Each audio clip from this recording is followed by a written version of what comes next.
দেশ ছাড়ার সময় বিমানবন্দরে ইমিগ্রেশন পুলিশের কাছে আটক হলেন আইন উপদেষ্টা আসিফ নজরুল। সকালে একটি ফ্লাইটে যাওয়ার জন্য বিমানবন্দরে যান তিনি। ইমিগ্রেশন চেকিং এর সময় তাকে আটক করা হয়। দেশ থেকে পালাতে গিয়ে বিমানবন্দরে র্যাবের হাতে আটক সাবেক উপদেষ্টা আসিফ নজরুল। বাংলাদেশের রাজনৈতিক ইতিহাসে আইনের নামে আইনহীনতার সবচেয়ে বড় কুৎসিত অধ্যায় লেখা হয়েছে অবৈধ ইউনূস সরকারের আইন উপদেষ্টা অধ্যাপক আসিফ নজরুলের হাত দিয়ে। এদিকে সাবেক আইন উপদেষ্টা ডক্টর আসিফ নজরুলের বিরুদ্ধে জমা পড়া ১ ডজনেরও বেশি অভিযোগ রীতিমতো বিস্ময়কর। শেষমেশ এবার আর কিন্তু শেষ রক্ষা হলো না সাবেক উপদেষ্টা আসিফ নজরুলের। হ্যাঁ দর্শক, নিজের দুর্নীতি থেকে শুরু করে যত কেলেঙ্কারি উঠেছে আসিফ নজরুলের নামে, সকল কিছুই কিন্তু এবার একেবারে বাস্তবে কিন্তু রূপ নিয়েছে এবং সকল তথ্যাদি কিন্তু এক এক করে কিন্তু প্রকাশ পাচ্ছে যে কত হাজার কোটি টাকা কামিয়েছে আসিফ নজরুল, কত টাকা বিদেশে পাচার করেছে দর্শক, এবং নিজ যে সেফ এক্সিটের প্ল্যান করছে এবং কোন দেশে পালাতে দর্শক পরিকল্পনা করছে, সেটার বিস্তারিত নিয়ে কিন্তু আমরা খুবই গুরুত্বপূর্ণ একটি রিপোর্ট আপনাদের জন্য আজকে আমরা হাজির করেছি। কারণ দর্শক, আপনারা ইতিপূর্বে কিন্তু দেখেছেন যে উপদেষ্টা আসিফ নজরুল যখন ক্ষমতায় ছিল তখন কিন্তু বেশ কিছু সমালোচনার শিকার হয়ে কিন্তু নানা রকম অভিযোগের শিকারও কিন্তু হয়েছেন এই উপদেষ্টা আসিফ নজরুল। তবে সে সময় ক্ষমতা থাকাকালীন কেউ কিছু বলতে না পারলেও এবার কিন্তু দর্শক একে একে কিন্তু এই উপদেষ্টা আসিফ নজরুলের সকল কেলেঙ্কারি কিন্তু বেরিয়ে আসছে।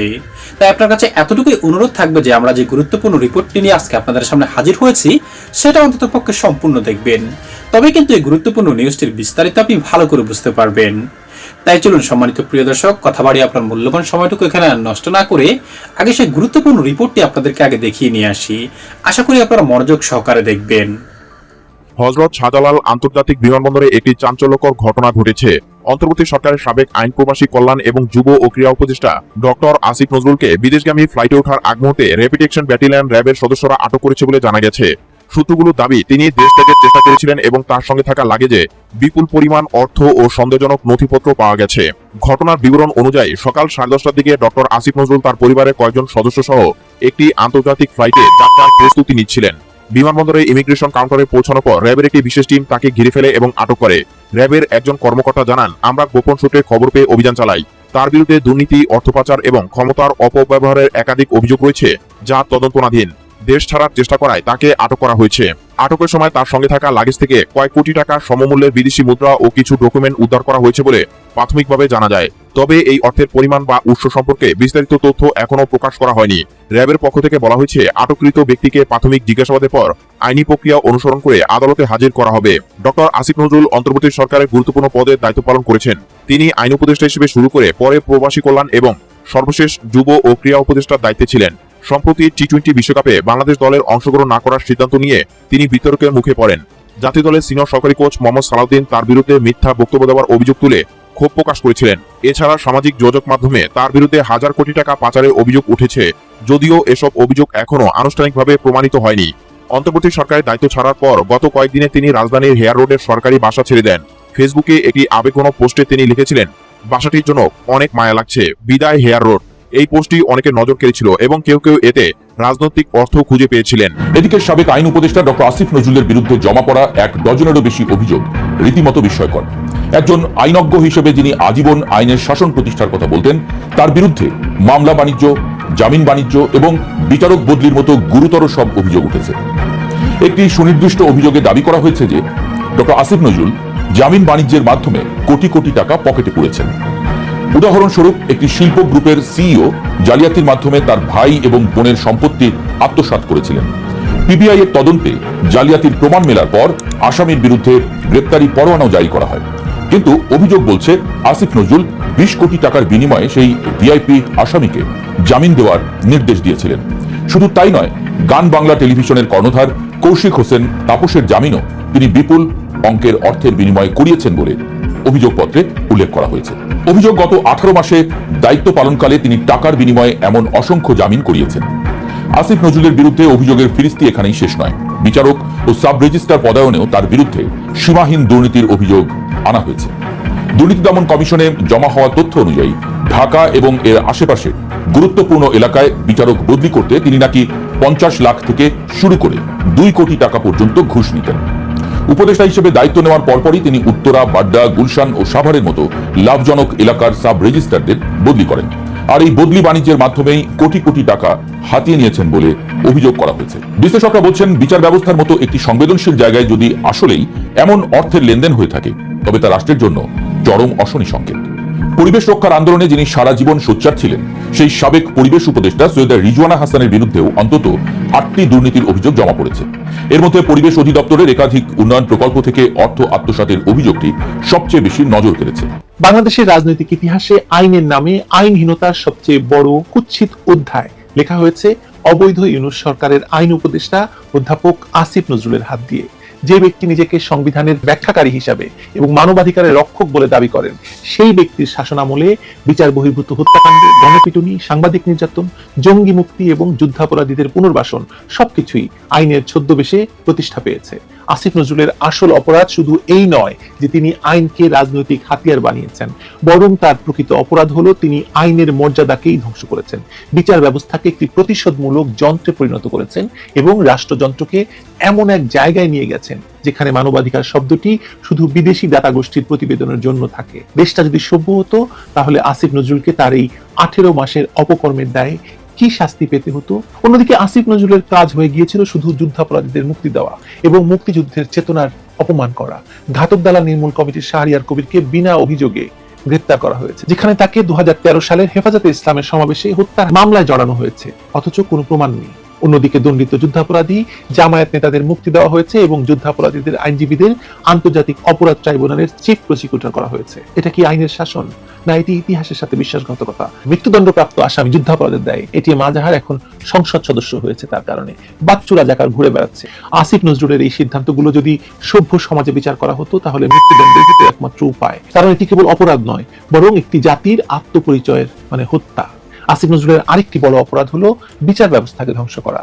নিম্ন আদালত থেকে বিচারিক ক্ষমতা কার্যত কেড়ে নেওয়া হয়েছে, আদালত প্রাঙ্গণে পরিকল্পিত বিশৃঙ্খলা সৃষ্টি হতে দেওয়া হয়েছে এবং নির্দিষ্ট রাজনৈতিক আদর্শের আইনজীবীদের গুরুত্বপূর্ণ পদে বসানো হয়েছে। সবচেয়ে লজ্জাজনক সিদ্ধান্ত হলো যুদ্ধাপরাধীদের আইনজীবীকে আন্তর্জাতিক অপরাধ ট্রাইব্যুনালের চিফ প্রসিকিউটর বানানো হয়েছে, যিনি কিনা হাজার হাজার কোটি টাকার বিনিময়ে শেখ হাসিনার বিরুদ্ধে রাজসাক্ষী বানিয়েছেন আইজিপিকে, যেন 71-এর ঘাতকদের পক্ষে ওকালতি করা ব্যক্তিকেই মুক্তিযুদ্ধের চেতনার বিচারক হিসেবে দাঁড় করিয়েছেন আসিফ নজরুল। এই সিদ্ধান্ত কেবল আইনের প্রতি অবমাননা নয়, বরং জাতিকে সামগ্রিক নৈতিক যে ভিত্তি তার প্রশ্নের মুখে ঠেলে দেওয়া। শিক্ষা আইন 2026-এর খসড়া নিয়ে দেশের 1000 শিক্ষকের উদ্বেগ প্রকাশ, সংখ্যালঘু সম্প্রদায়ের উপর 56টি হামলা, 17টি মন্দির এবং 63টি প্রতিমা ভাঙচুর, এসব ঘটনায় আসিফ নজরুলের ভূমিকা স্পষ্ট। তিনি শুধু নীরব দর্শক নন, বরং এই অরাজকতার পিছনে আইনি ছাড়পত্র দাতা তিনি। তার অধীনে পুলিশ সংস্কার কমিশন গঠন করা হলেও র্যাব সহ বাহিনীগুলোর কোনো সংস্কার হয়নি, বরং তারা আগের মতোই বিচার বহির্ভূত হত্যাকাণ্ড চালিয়ে যাচ্ছে। 2024 সালের সেপ্টেম্বর থেকে 2026 সালের জানুয়ারি পর্যন্ত 55টি বিচার বহির্ভূত হত্যাকাণ্ডের মধ্যে 21শে জুলাই 2025-এ আসিফ শিকদার নামে এক যুবদল নেতাকে গুলি করে হত্যা করা হয়, যার ঘটনায় আজ পর্যন্ত কোনো স্বচ্ছ তদন্তই হয়নি। কিন্তু এই অপরাধগুলোর চেয়েও জঘন্য হলো তার দ্বিচারিতা। যে ব্যক্তি একসময় আওয়ামী লীগ সরকারের বিচার বহির্ভূত হত্যাকাণ্ডের সমালোচনা করতেন, তার আমলে এই 55টি বিচার বহির্ভূত হত্যাকাণ্ড ঘটেছে। যে ব্যক্তি মানবাধিকারের পক্ষে কথা বলতেন, তার নেতৃত্বে 300 জনেরও বেশি জঙ্গিবাদের দায়ে দণ্ডিত ব্যক্তি জামিন পেয়েছে। আর সবচেয়ে বড় জামিনটি কে পেয়েছে? ডক্টর মোহাম্মদ ইউনূস। তার বিরুদ্ধে মামলা ছিল, রায় ছিল এবং তার বিরুদ্ধে 666 কোটি টাকা কর ফাঁকির অভিযোগ ছিল। তিনি সব থেকে মুক্তি পেয়ে গেছেন।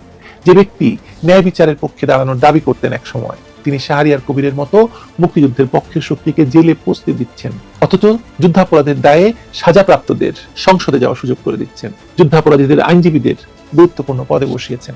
আসিফ নজরুলের সেই 26 লাখ ভারতীয়ের মিথ্যা দাবি সাম্প্রদায়িক উত্তেজনা তৈরি করেছে, যার ফলস্বরূপ 56টি হামলায় সংখ্যালঘুদের 17টি মন্দির এবং 65টি বাড়িতে আক্রমণ হয়েছে।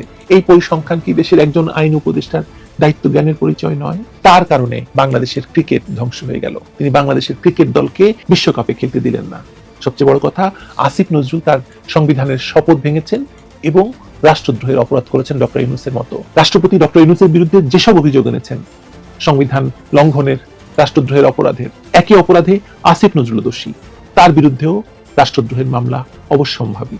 বাংলাদেশ সংবিধানের 148-এর 3 অনুচ্ছেদ অনুযায়ী আমি বাংলাদেশের সংবিধান এবং আইনের প্রতি শ্রদ্ধা প্রদর্শন এবং আনুগত্য করিব এবং বাংলাদেশের সেবায় আমার যোগ্যতা অনুসারে সততার সহিত দায়িত্ব পালন করিব। কিন্তু আসিফ নজরুল সংবিধানের প্রতি আনুগত্য তো দেখাননি, আইনের শাসন প্রতিষ্ঠা করেননি এবং সততার সাথে দায়িত্ব পালন করেননি। সুতরাং তিনি রাষ্ট্রদ্রোহী। জার্মানির একটি আদালতের রায়ের উদ্ধৃতি দিয়ে আসিফ নজরুলেরই একজন ছাত্র প্রশ্ন তুলেছিলেন যে একটি রসুন চুরির জন্য 6 মাস জেল হলে যে ব্যক্তি একটি দেশের পুরো বিচার ব্যবস্থাকে ধ্বংস করেছে, হাজার হাজার মানুষের জীবনকে নরকে পরিণত করেছে এবং একটি সভ্য জাতিকে বর্বর মব ভায়োলেন্সের দিকে ঠেলে দিয়েছে, তার শাস্তি কি হওয়া উচিত? দর্শক শ্রোতা, হাসিনা পালানোর পর এই আসিফ নজরুলের প্রতি কিন্তু দেশের জনগণ কিন্তু সবচেয়ে বেশি ভরসা করেছিল, কিন্তু তার 2-3 মাস পেরোইতেই দর্শক এই আসিফ নজরুল হয়ে গেছে একেবারে খলনায়ক। একের পর একে আসিফ নজরুলের কুকর্মগুলি ফাঁস হতে থাকে। বিশেষ করে সে প্রধান উপদেষ্টা হওয়ার প্রস্তাব দেওয়া থেকে শুরু করে দর্শক আমেরিকা এবং লন্ডন আরো বিভিন্ন দেশে কিন্তু হাজার হাজার কোটি টাকা কিন্তু পাচার করেছে। এমনকি দর্শক আওয়ামী লীগের বেশ কিছু নেতাকর্মীকে জামিন দিয়েও কিন্তু অনেক সমালোচনার মুখে পড়তে হয়েছে উপদেষ্টা আসিফ নজরুলকে। এছাড়াও দর্শক তার স্ত্রী এবং সন্তানদেরকে নিয়েও কিন্তু বেশ অনেক কিন্তু আলোড়ন সৃষ্টি হয়েছে, তাদেরকে বিদেশে পাঠিয়ে দেওয়ার বিষয়টি নিয়েও কিন্তু। তবে দর্শক সে সময় সে ক্ষমতায় থেকেছেন এবং বিশাল ক্ষমতা তার কাছে ছিল, যার ফলে কিন্তু সে সময় কিন্তু আইন অথবা আদালত কোনো কিছু কিন্তু উপদেষ্টা আসিফ নজরুল কিন্তু তোয়াক্কা করেননি। কিন্তু দর্শক এখন তো আর ক্ষমতা নেই, যার ফলে দর্শক এই আসিফ নজরুলের যত কুকর্ম এবং যত আলোচনা সমালোচনা ছিল সকল কিছুই কিন্তু এবার কিন্তু একেবারে কিন্তু বাস্তবে রূপ নিয়েছে। সকল কিছুই কিন্তু এবার কিন্তু এক এক করে বেরিয়ে আসছে। আর যার ফলে দর্শক এটা কিন্তু একেবারে চোখ বন্ধ করেই বলা যায় দর্শক, আজ না হোক কাল না হোক 1 বছর পরে হোক একটা সময় দেখবেন আসিফ নজরুল কিন্তু একেবারে বড় খলনায়কে পরিণত হয়েছে এবং তাকে কিন্তু তার সাজাও কিন্তু ভুগতে হবে দর্শক, এমনটাই কিন্তু দেশের জনগণ ধারণা করছেন।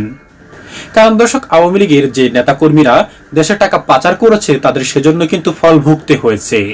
সেটা একটা সময় পরে গিয়ে কিন্তু দর্শক সকলেই কিন্তু এটার ভোগ কিন্তু ভুগতে হয়। যার ফলে দর্শক তার ব্যতিক্রম নয় কিন্তু এই উপদেষ্টা আসিফ নজরুলও ক্ষমতা থাকাকালীন দর্শক বেশ কিছু টাকা কামিয়েছেন, ক্ষমতার অপব্যবহার করেছেন দর্শক। ইতিপূর্বে কিন্তু দর্শক তার অনেক কিন্তু সমালোচনা আপনারা কিন্তু দেখতে পেয়েছেন সোশ্যাল মাধ্যমগুলোতেই। যার ফলে দর্শক তার যত অপকর্ম এবং যত কিছু রয়েছে সকল কিছুর সাজা কিন্তু তাকে একটা সময় গিয়ে কিন্তু ভুগতেই হবে, এটাই কিন্তু বাস্তবতা। সম্মানিত দর্শক শ্রোতা, আপনার কি মনে হয় উপদেষ্টা আসিফ নজরুলের অবশ্যই শাস্তি হওয়া দরকার? তবে অবশ্যই আপনার মূল্যবান মতামতটুকু আমাদের কমেন্ট বক্সে লিখে যাবেন, কারণ আপনাদের মতামতটুকু আমাদের কাছে অনেকটাই গুরুত্বপূর্ণ। দর্শক আজ এ পর্যন্তই, ভালো থাকবেন সকলেই, খোদা হাফেজ।